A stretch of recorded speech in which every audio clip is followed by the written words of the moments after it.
নমস্কার বন্ধুরা, আপনারা কেমন আছেন? আমি চম্পা কিচেন থেকে বলছি। আপনারা ভালো থাকবেন, সুস্থ থাকবেন।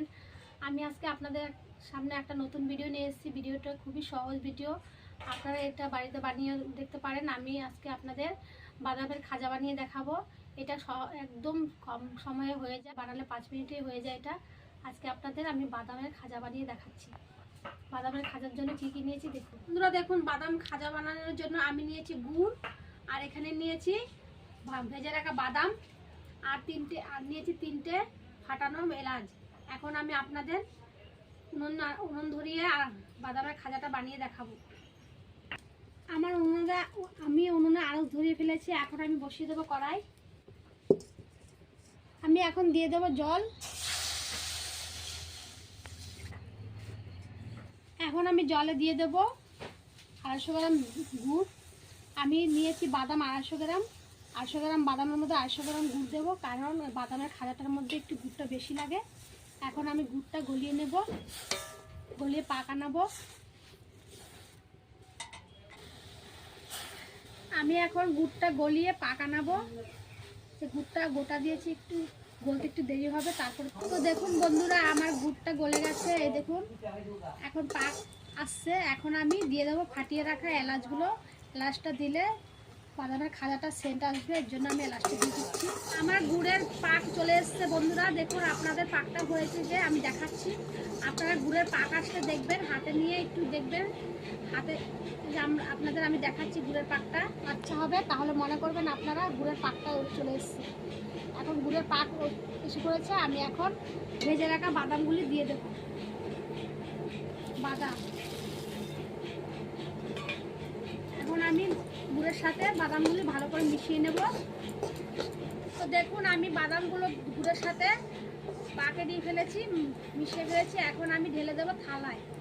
এখন আমার গুড়ের সাথে বাদামগুলো মিশিয়ে নিয়েছি। এখন আমি থালার মধ্যে ঢেলে দেবো। দেখুন বন্ধুরা, আমি থালার মধ্যে একটু সাদা তেল মাখিয়ে নিয়েছি। আপনারা চাইলে সরষের তেলও মাখাতে পারেন। আজকে আমি সরষের তেল খাবো না, কারণ আমরা একাদশী করছি, এর জন্য সাদা তেলটা আমি মাখিয়ে নিয়েছি। এখন আমি থালার মধ্যে ঢেলে দেবো।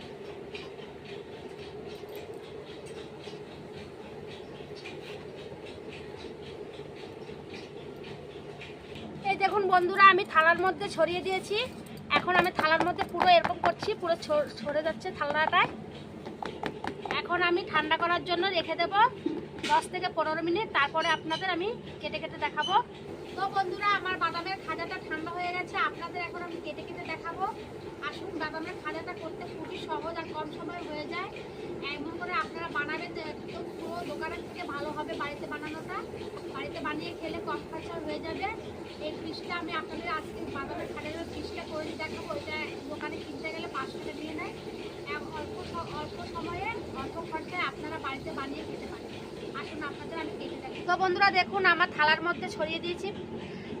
এখন ঠান্ডা হয়ে গেছে। আমি আজকে সরষের তেল, আপনারা যদি বাদামের খাজাটা বানাতে চান, থালার মধ্যে ঢালার আগে আপনারা চাইলে ময়দার গুঁড়ো দিতে পারেন, দিয়ে তারপরে বাদামের খাজাটা ঢালতে পারেন। আমি আজকে ময়দার গুঁড়ো দেইনি, কারণ আমরা একাদশী করছি, এর জন্য সাদা তেলটাই আপনাদের দিয়ে থালার মধ্যে মেখে দেখাচ্ছি।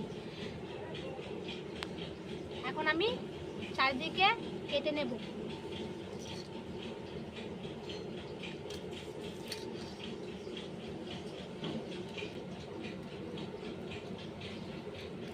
দোকানের মধ্যে বানাতে গেলে তো চারকোনা একটা ম্যাকারিন পাওয়া যায়, ওটার মধ্যে ঢাললে আর এরকম সাইজটা করতে হয় না। আমার তো ওইটা নেই, তার জন্য আমি থালার মধ্যে আপনাদের কেটে কেটে দেখাচ্ছি।